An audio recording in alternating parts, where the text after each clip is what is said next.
This lecture has been brought to you by Hispologicos.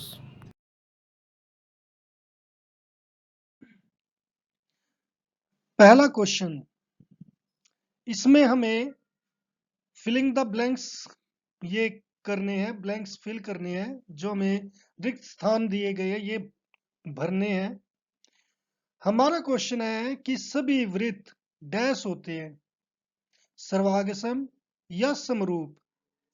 अब सबसे पहले आपको पता होगा कि सर्वागसम क्या होता है। सर्वागसम होता है कि जो शेप हो, शेप और साइज दोनों बराबर होने चाहिए। अब जैसे हम अगर कोई वृत्त ड्रॉ करते हैं, ये वृत्त है, और मान लो कोई ये छोटा वृत्त बना दिया और ये इसी के बराबर कोई वृत्त हमने ड्रॉ कर लिया। अब वृत्त हम बना रहे हैं तो ये एक जैसे ही है, ये भी गोल है, ये भी गोल है और ये भी पूरा गोल है, ये भी वृत्त है। तो शेप तो तीनों की सेम है कि वृत्त है, मगर जो इसकी त्रिज्या है वो है मान लो 10, इसकी त्रिज्या 7 और इसकी त्रिज्या मान लो 13 है। तो इनका जो साइज है ये बड़ा है, ये छोटा और ये सबसे बड़ा है। तो इसीलिए जब शेप तो बराबर और साइज बराबर ना हो तो वो क्या हो जाते हैं, समरूप होते हैं। हमारा क्वेश्चन, अब नेक्स्ट क्वेश्चन है, सभी वर्ग डैश होते हैं। अब वर्ग कौन सी चीज होती है बच्चों, ये होता है हमारा वर्ग। यहां पर हमने एक वर्ग ड्रॉ कर लिया और एक यहां पर वर्ग ड्रॉ कर दिया। अब बच्चों समरूप या सर्वागसम के लिए पहले तो हम क्या देखते हैं, शेप। और शेप देखने के लिए हमें पहले क्या देखनी चाहिए, साइड्स। कि साइड्स कितनी है। पहले चित्र में साइड 1 2 3 4, चार साइड्स है। 4 1 2 3 4, चार साइड्स इसमें भी है। तो इसका मतलब हम इन दोनों को कंपेयर कर सकते हैं, तुलना कर सकते हैं इनकी। अब यहाँ पर जो वर्ग होता है बच्चों, वो वर्ग क्या होता है कि अगर यहाँ पर एक जगह 5 लिख दिया तो ये तीनों अलग जो दूसरी साइड से ये भी, ये सभी 5 हो जाएंगी। अगर मान लो यहाँ पर 2 लिख दिया दूसरे वर्ग में तो ये सभी अपने आप ऑटोमेटिकली 2 हो जाएंगी। यानी कि ये हमारे लिए सीधी सी बात है, हमारे इनमें और कोई ज्यादा इच्छा नहीं, मतलब हम कुछ ज्यादा नहीं कर सकते इसमें। अगर मैं कोई और भी वर्ग बनाऊं, मान लो ऐसा मैंने वर्ग बना दिया, तो इस वर्ग में क्या होगा, अगर एक साइड 7 ले ली तो अपने आप और सारी साइड्स 7 ही लेनी पड़ेगी। तो इसीलिए अब हम ये देखेंगे कि क्या ये समरूप है या सर्वागसम है। अब देखिए समरूप के लिए भी पहले हमें ये देखना कि साइड्स कितनी है। फिर हमें यह देखना होता कि ये अंदर के जो कोण है इसके सभी 90 डिग्री के हैं, सारे कोण 90 डिग्री। तो इसके भी सारे कोण क्या है, 90 डिग्री। यहां पर भी, यहां पर भी, ये भी 90 डिग्री है। तो पहले साइड देखते हैं, फिर एंगल्स देखते हैं, यानी कि कोण। कोण तीनों में बराबर है, सभी 90 90 90 डिग्री के हैं। अब हमारी बात आती है उसकी साइज की। साइज को हम साइड्स के तौर पर भी कहेंगे। जैसे ये समानुपाती होनी चाहिए। समानुपाती का मतलब जैसे अगर ये ए बी सी डी है और यहां पर ये पी क्यू आर एस है, तो ए बी जो संगत भुजा है, ये ए बी किसके है, पी क्यू की। A B by P Q किसके बराबर है, B C by Q R. और ये किसके बराबर है, C D by S R और D A by S P. इन सभी का रेशो कितना है, 5/2। ये सभी side A B B C C D D A, ये सभी किसके इक्वल है, 5 के। P Q Q R S P और ये हमारी, ये सभी क्या है, 2 के इक्वल है। तो इस तरीके से सभी का अनुपात बराबर आया, तो ये हमारा क्या होगा, समरूप होंगे। क्या होंगे ये, समरूप। नेक्स्ट क्वेश्चन, सभी डैश त्रिभुज समरूप होते हैं। इसका मतलब वो किसकी बात कर रहा है? त्रिभुज की बात करता है कि सभी डैश त्रिभुज समद्विबाहु या समबाहु त्रिभुज समरूप होते हैं। यानी कि हमें ये पता करना है कि समद्विबाहु और समबाहु त्रिभुज में कौन समरूप होते हैं। तो बच्चों जैसे हम कोई समद्विबाहु त्रिभुज ये एक ऐसे ड्रॉ कर लेते हैं, ये थोड़ा सा गलत हो गया। यहाँ पर ये एक समद्विबाहु है और एक छोटा समद्विबाहु है। तो अगर यहाँ पर समद्विबाहु का मतलब ये है, अगर ये 5 है तो ये 5 हो गई। इसे आप कुछ भी ले सकते हो, मान लो इसे 6 ले लिया। यहाँ पर ये 2 है तो ये दूसरी साइड भी 2 होगी और इसे आप कुछ भी ले सकते हो, 1 2 3 4 5 6 कुछ भी, मान लो मैंने ये 5 ले ली। तो ये भी समद्विबाहु हो गया और ये भी समद्विबाहु। अब समरूपता के लिए पहले हम साइड गिनेंगे कितनी है। यहाँ पर साइड्स 1 2 3 इसमें है, 3 ही इसमें है, तो इसका मतलब हम इन्हें कंपेयर कर सकते हैं। दूसरी बात एंगल्स की, एंगल्स हमें पता नहीं है यहाँ पर कि ये एंगल किसका कितना है, तो इसीलिए हम इन्हें एंगल्स को नहीं पता कर सकते। तो हमें क्या देखना पड़ेगा कि साइड्स कि कौन क्या साइड आपस में समानुपातिक है। समानुपातिक में हम ये देखते हैं जैसे ए बी सी और ये है पी क्यू आर। तो ये पी ए बी सी का मतलब A B by P Q. इसका आंसर कितना है? ए बी है हमारा 5, पी क्यू है 2। ये अब ए सी बाय पी आर, तो इसका भी आंसर क्या है? 5/2। दोनों आंसर इक्वल आ गए, तो ये हो गए समानुपाती। मगर सारी साइड समानुपाती होनी चाहिए, तो इसलिए B C by Q R अगर हम देखते हैं तो वो है 6/5, जो इक्वल नहीं है। तो इक्वल नहीं है तो ये सर्व समरूप या समद्विबाहु नहीं हो सकते। अब हम देखेंगे समबाहु त्रिभुज के लिए। ये समबाहु त्रिभुज बना लिया मैंने एक, और एक यहाँ पर छोटा सा समबाहु त्रिभुज बना लिया। तो यहाँ पर बच्चों जैसे मान लो मैंने एक 6 ले लिया, तो समबाहु त्रिभुज की ऑटोमेटिकली तीनों साइड 6 हो जाएंगी। अगर यहाँ पर मैंने एक 2 ले ली तो समबाहु त्रिभुज की सारी साइड 2 हो जाएंगी। अब इसका और इसका अनुपात सेम होगा। क्यों? क्योंकि जो ये 6 है ये 2 का कितना है? 3 मल्टीपल है। ये 6 इस 2 का 3 मल्टीपल है और ये 6 इस 2 का 3 मल्टीपल है। तो तीनों जो हमारी साइड्स है ये 3 की मल्टीपल है, तो इसीलिए ये हमारी समरूप हो जाएगी क्योंकि ये समान अनुपातिक होगी।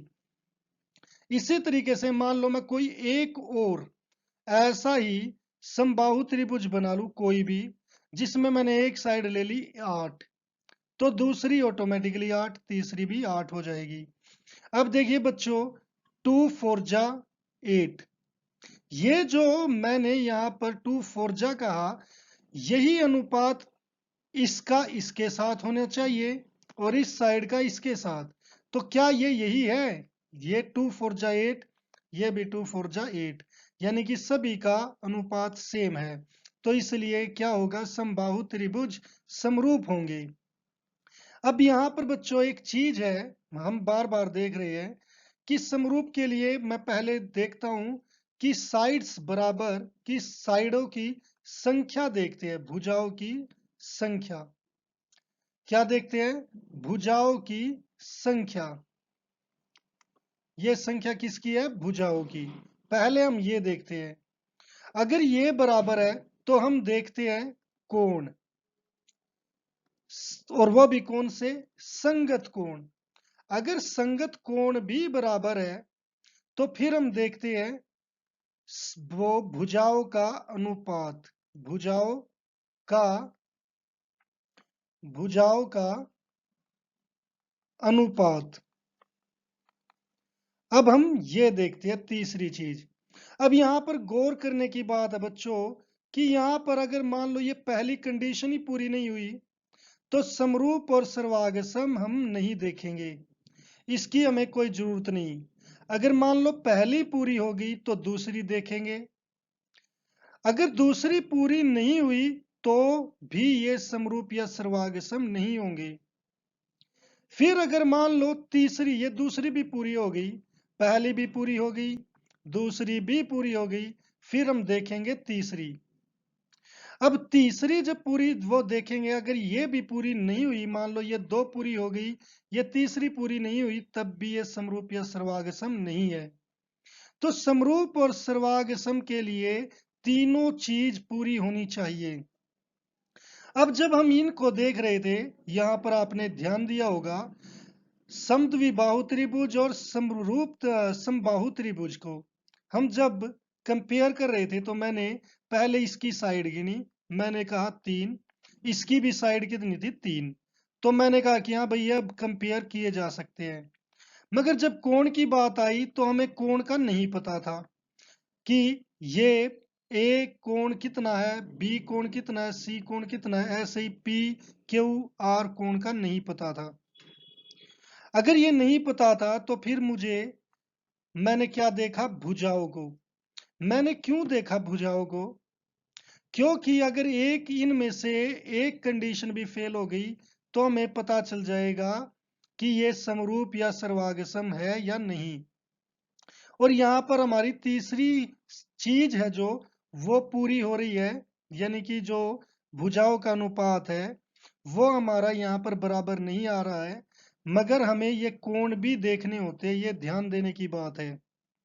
अब जैसा हमारा नेक्स्ट क्वेश्चन है उसमें भी ऐसे ही दिया गया है कि भुजाओं की समान संख्या वाले, यानी कि पहली कंडीशन है भुजाओं की समान संख्या होनी चाहिए, उन्हीं बहुभुज को समरूप कहते हैं, मगर वो भी तब यदि उनके संगत कोण क्या हो, बराबर हो।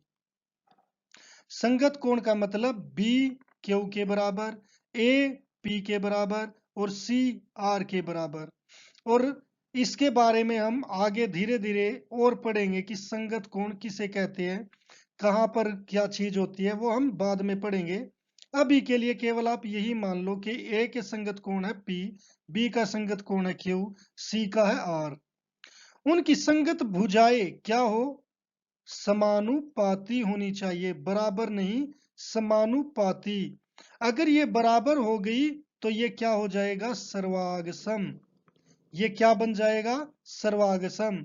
सर्वागसम वो है जिसके संगत कोण बराबर हो और संगत भुजाएं भी बराबर हो, वो क्या हो जाएगा, सर्वागसम। मगर यहाँ पर हमें जब समरूप की बात करते हैं तो समरूप में जो साइड्स होती है वो क्या होती है, समानुपाती। निम्नलिखित युग्मों के दो भिन्न भिन्न उदाहरण दीजिए। दो उदाहरण देने हैं, समरूप आकृतियां।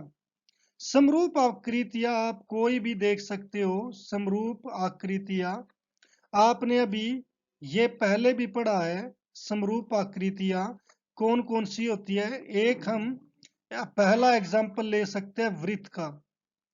सभी वृत्त क्या होते हैं, समरूप होते हैं, कि एक मान लो ये वृत्त है और एक ये बड़ा वृत्त है, ये क्या है, समरूप है। क्यों, क्योंकि ये शेप है जो इनकी सेम है, मगर जो साइज है वो बड़े हैं, इसकी R1 और ये त्रिज्या R2 है। ऐसे ही दूसरा एग्जाम्पल हम ले सकते हैं, समबाहु त्रिभुज। समबाहु त्रिभुज जो हमने पहले भी इस पहले क्वेश्चन में प्रूव किया है, समबाहु त्रिभुज वो भी क्या होते हैं, समरूप होते हैं। तो आप ये दो एग्जाम्पल ले सकते हो पहले के लिए। अब जो दूसरा क्वेश्चन है इसमें कहा ऐसी आकृतियां जो समरूप नहीं है। तो जो समरूप नहीं है, सीधी सी बात है, हम पहला कोई भी त्रिभुज मान लो समद्विबाहु त्रिभुज है, समद्विबाहु त्रिभुज ये जरूरी नहीं है कि ये समरूप हो, क्योंकि कोई समद्विबाहु त्रिभुज मान लो ऐसा है कि यहाँ पर ये 5 और ये 2 हो। ऐसे ही कोई ऐसा ही त्रिभुज हो ऐसा, ये 5 और ये 3 हो। ये भी पहला भी समद्विबाहु त्रिभुज है, दूसरा भी समद्विबाहु त्रिभुज है, मगर जो इसकी ये तीसरी साइड है, पहली साइड इसकी पहली के बराबर, दूसरी दूसरी के बराबर, मगर जो तीसरी साइड है ये बराबर नहीं है, तो इसलिए ये समरूप नहीं होंगी। दूसरा, आप कोई भी आयत ले सकते हो। आयत जरूरी नहीं है कि कोई भी आयत, सभी आयत समरूप हो। एक आयत मैंने ऐसा ले लिया जिसकी लंबाई यहाँ पर 10 है और चौड़ाई 5 है। एक मैंने आयत ऐसा ले लिया कि जिसकी लंबाई मान लो ये 10 है और ये 3 है। तो अगर आप ये देखें, ये दोनों लंबाई अगर ये बराबर है तो ये बराबर नहीं है। इसकी लंबाई बराबर है मगर चौड़ाई बराबर नहीं है। असल में मुझे ये दूसरा आयत आपके लिए ऐसा ले लेना चाहिए कि मैंने लंबाई तो 10 ही ली मगर चौड़ाई 3 ले ली, जबकि यहाँ पर चौड़ाई कितनी है 5 और यहाँ पर कितनी ले ली 3। तो ये आपस में क्या समरूप नहीं होंगे। तो समद्विबाहु और आयत ये हमारे दो ऐसे उदाहरण हैं जो समरूप नहीं है। बताइए कि निम्नलिखित चतुर्भुज समरूप है या नहीं। तो समरूपता के लिए हम कहेंगे पहला पॉइंट है P Q R S व A B C D में भुजाओं की संख्या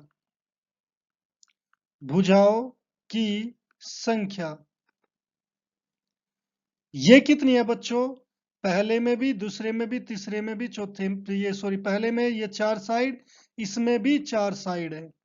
तो ये 4 की 4 दोनों में 4 है, तो ये कंपेयर किए जा सकते हैं।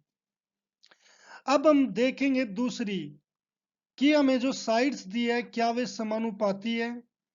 आप यहां पर पी क्यू ये लो, यहां पर P Q by A B,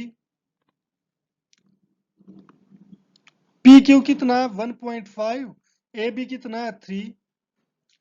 ऐसे ही आप क्यू आर लोगे, यहां पर क्यू आर और ये क्या होगा B C, Q R by B C, ये भी कितना हो गया 1.5 बाय 3। ये और ये दोनों इक्वल आ गए। अब ऐसे ही आप R S by C D लोगे तो ये भी कितना हो गया 1.5 बाय 3। ऐसे ही आप S P by D A हो गया तो ये भी 1.5 बाय 3। ये सारे इक्वल आ गए तो ये समानुपाती हो गई। तो समानुपाती हो गए तो हम समरूप की दूसरी जो कंडीशन है, पहली संख्या जो भुजाओं की संख्या ये बराबर होनी चाहिए, आ गई। भुजाएं समानुपाती हो ये भी आ गई। अब तीसरी है कि संगत कोण बराबर हो।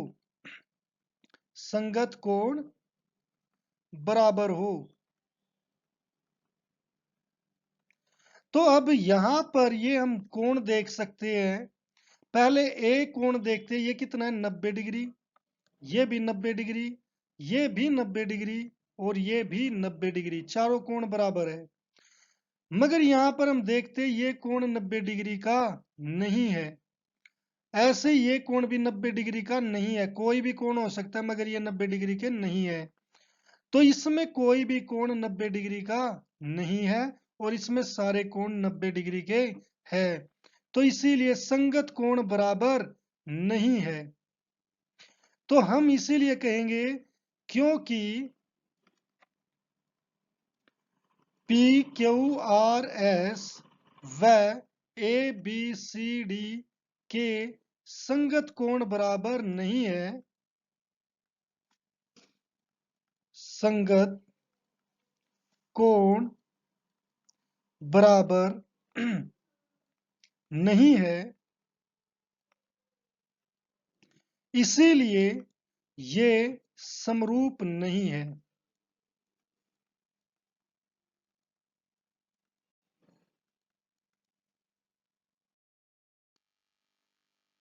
अब इसी उम्मीद के साथ कि ये लेक्चर आपको पसंद आया होगा, और अगर बच्चों ये लेक्चर आपको पसंद आया है तो इसे लाइक एंड शेयर जरूर करें और चैनल को सब्सक्राइब करना ना भूलें। तो मिलते हैं फिर नेक्स्ट लेक्चर में, तब तक के लिए bye, have a nice day.